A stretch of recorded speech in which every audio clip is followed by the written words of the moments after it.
Hello, my dear friends. It's been a while since I have done a longer video, sharing it with you. And today I thought I'd share some thoughts that have been welling up in my consciousness as a result of a conversation that I had with Swami Sarvapriyananda at the Rubin Museum. Swami Sarvapriyananda is a monk at the New York Vedanta Center, very articulate, very clear in explaining the fundamental tenets of Vedanta. So when we did this conversation and we were introduced by the curator and president of the organization at the Rubin Museum, Tim, he quoted from the Vedanta, and this was the quote that inspired me to do this podcast with you today, or this conversation with you today. And this is the quote.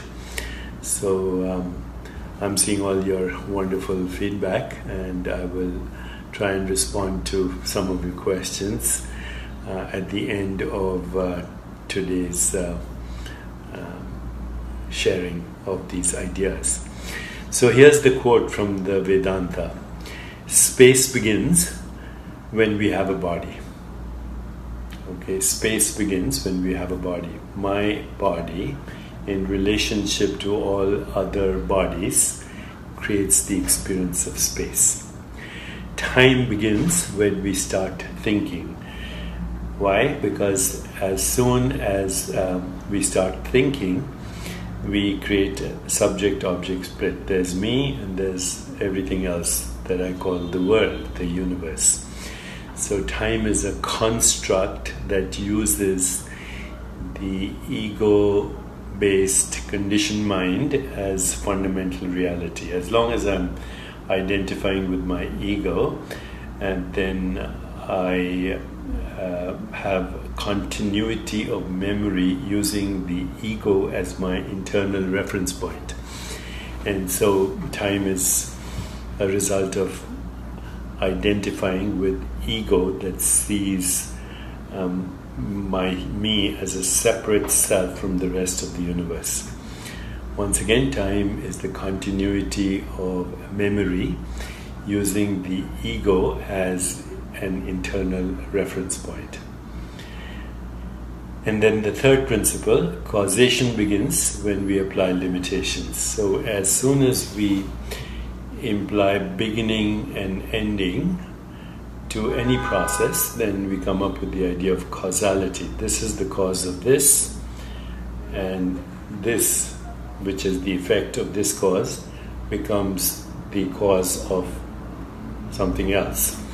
So causation is related to linear thinking, using once again the subject-object split. But if you go beyond the subject-object split into infinite being and infinity, which cannot be conceptualized, only represented by a symbol, then cause-effect disappears. That's why as soon as we go beyond our ego mind, we are in timeless being, which is beyond cause and effect, And in Vedanta, this is considered to be freedom from karma. So once again, three very beautiful principles. Space begins when we have a body. Time begins when we start thinking. Causation begins when we apply limitations. But as non-local beings, we live in Sat Chit Ananda. Sat means truth, Chit means pure awareness, Ananda means bliss. That is our essential nature. Sat Chit Ananda. Sat Chit Ananda, which is beyond cause and effect, which is freedom from karma, which is timeless and also spaceless. So the true self is timeless spaceless, beyond cause-effect, beyond karma, therefore infinite, therefore eternal, therefore immortal, therefore not subject to birth and death. I think nothing could be simpler than this. But now let's go a little deeper, because I will share with you some principles that might help you to find true freedom in yourself, if you're interested. So the first principle is our true self. Our true self is pure being beyond ego identity. Our true self is independent of the fluctuations of the mind. So what are fluctuations of the mind? Fluctuations of the mind are thoughts and emotions. And what are thoughts and emotions? They are the interpretation of other fluctuations of consciousness that we call perceptual activity. And these are happening all the time. Even right now I'm speaking to you because as a result of fluctuations of the mind. You're listening to me and interpreting this because fluctuations of the mind. But your true self has witnessed many fluctuations of the mind and many fluctuations of consciousness, including that which we call body and mind. So once upon a time when you were a baby, the fluctuations resulted in the experience that was the body-mind of a baby. And then the body-mind of a teenager, the body-mind of a young adult, the body-mind that is right now, Deepak. All this while, the fluctuations of the mind were changing, like a movie on a screen. But the witnessing awareness in which they were changing was independent of these fluctuations. As my friend Rupert Spira says, that the screen is not affected by the program or the fictional characters in the program that are interacting with each other in the domain of space-time and causality. The screen is not affected by the program on the screen, which is ever-changing. So your body's ever-changing fluctuation that we call sensory perception.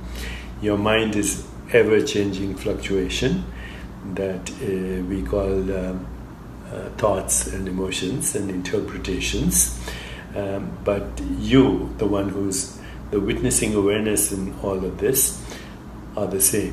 When you were a baby, the same awareness, teenager, the same awareness, now the same awareness.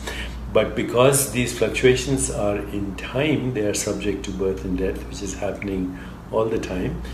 But at a deeper level, that which is fluctuating as mind, body, is independent of the fluctuations because it is ever pristine, it is never tarnished, it is never affected, it is eternally, timelessly watching the show.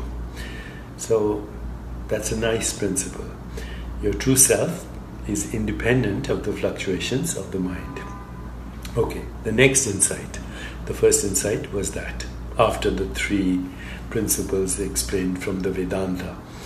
The second principle is that what human beings call mind, body, and world appearance, they actually are happening all the time as a unified experience.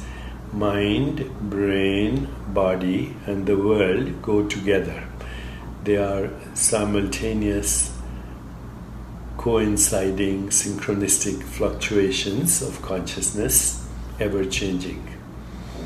So, right now, your mind, the mind of your being, which is your jiva, your soul, is fluctuating as the experience mind, body, and world together, unified, all go together. And that's ever-shifting, ever-changing. In fact, whatever you are experiencing right now is the past. Whatever you are experiencing right now is the past. Even by the time you hear my words and try to understand them and figure them out and have insight, by the time that happens, it's over. So every perceptual experience is of the past. Every mental experience is of an interpretation of the past. So to say that we are totally in the present doesn't mean from a perceptual point of view. That's why, as I've quoted many times before, even your present experience of watching me is a lucid dream. Your present experience of watching me is a lucid dream in a vivid now. The lucid dream that you're experiencing moment by moment is over by the time you experience it. So the only thing that we call the present is the presence. The presence in which this lucid dream is being projected. And that presence is you as fundamental being, is also me as fundamental being. When you're in that presence and I'm in that presence, we're in the same presence. And that presence is not located in space and time. Why? Because our being, our fundamental being, our consciousness is not in space and time. Why do I say that? Well, because our consciousness has no form. Because it has no form, it can't be in a specific location. And because it has no form, it cannot be in space and time. So it is infinite being. And that infinite being is resonating as the unified experience that you call mind, body, and world, moment by moment, in a vivid now. And now is the presence, eternal and timeless, in which all experience happens. Experience is in time, but the experiencer is not in time. The scenery is in time, but the seer is not in time. The knowledge is in time, but the knower is not in time. The object, so-called object, is in time, but the observer is not in time. I think nothing could be simpler than that. Okay, so principle 2, mind, body, world appearance are a unified fluctuation of the deeper self. Okay, now third principle, identifying with the fluctuations that we call mind, body, and world appearance hides reality. So identifying with the fluctuating appearances of the world, with the fluctuating appearance of the body, with the fluctuating appearance of the mind. By identifying with them, we become finite and we squeeze ourselves into the volume of a body and the span of a lifetime, and then we create constructs like birth and death and karma, and we get imprisoned by them.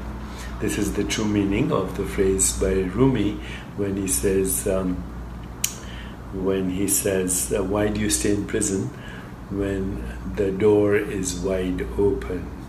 Well, the reason you stay in prison is the prison is invisible and the door is also invisible, and it's a creation of self-engineered, self-constructed limitations in the field of infinite possibilities, which is your true self.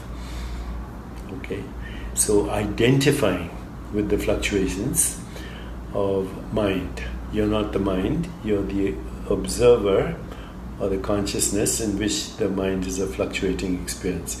You're not the body, but the observer of the body as sensations, images, feelings, thoughts, all combine to create a gestalt of experience that we call the body, but it's a fluctuating experience in consciousness. So you're not mind, you're not body, and you're also not the world appearance, which is an extension of that unified experience that we call pure consciousness. Okay? Nothing could be simpler. So identifying with the fluctuations of world appearance, body and mind hides the real reality, which is exactly, again, Rumi has a beautiful poem of this.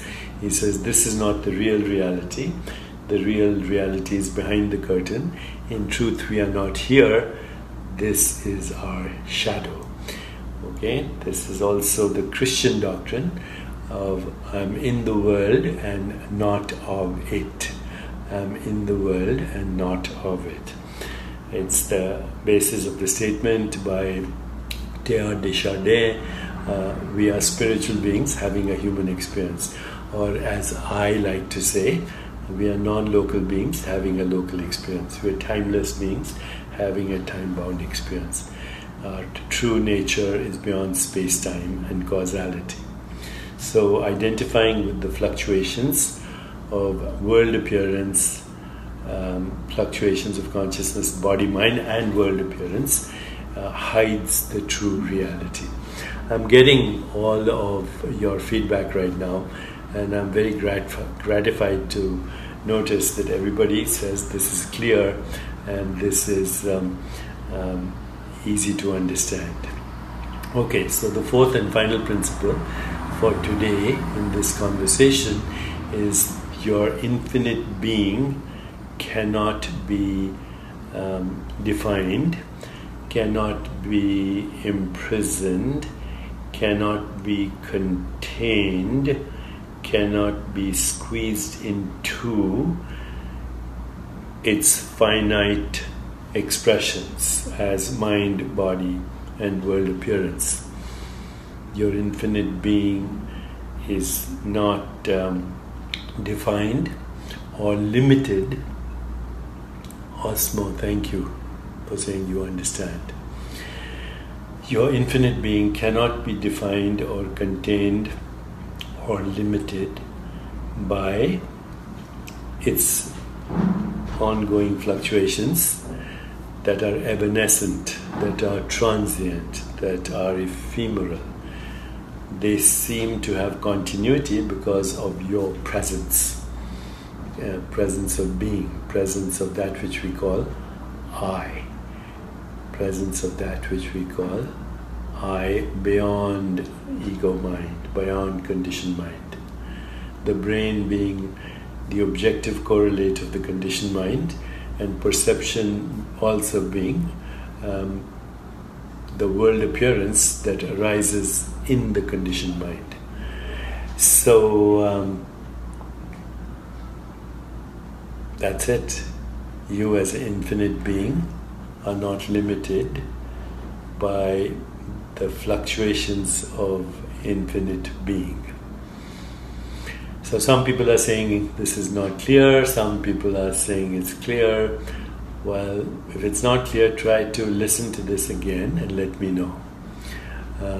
Aurora says, but being keeps pouring itself into ephemeral expressions. Yes, that's the play of being. So think of being as the ocean of consciousness, and think of the ephemeral self of all the waves on the ocean. And as your current experience of mind, body, universe, and that you call me, the ego me, is one of those waves on the ocean playing with other waves on the ocean. They're kind of arising and subsiding, they're mixing with each other, they're playing with each other. And that play is called Leela, the play of consciousness. Joanne Cooper says, I get it, Deepak. Thank you, Joanne. Swanson Achala says, God bless you too. Ramanand Dikshit says it's clear. Salongo, play of being, and she gets it. And then I can walk the middle path.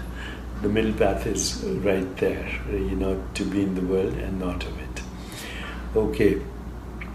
So, what happens if we actually live like this? Live with these principles. Number one, space begins when we have a body. Time begins, number two, when we start thinking. Number three, causation begins when we apply limitations. Number four, non-local being lives in bliss. Number five, your true self is independent of the fluctuations of the mind. Number six, mind, body, world appearance are a unified experience as continuing fluctuations of consciousness. Number 6, the world appearance, or should I say identifying with the world appearance, hides true reality. That is, identifying with mind, body, world experience as fluctuating, time-bound experience hides the true reality. And number 8 or whatever, I've forgotten now, your infinite being cannot be defined by its fluctuations. So we are free. And once we are free, then what happens? Well, we live in possibilities. We live playfully. Creative spontaneity, playfully, is our natural expression. We also live in comfort, embracing paradox, uncertainty, ambiguity, unpredictability. We have access to infinite love and creativity and synchronicity, and we realize the power of intention. What more could we want? We enjoy a joyful, energetic body, a loving, compassionate heart, a reflective, alert mind, but most importantly, lightness of being, like those waves on the ocean, interacting. We enjoy the present moment. We play on the ocean of consciousness as waves with each other, and we evolve as the evolving universe.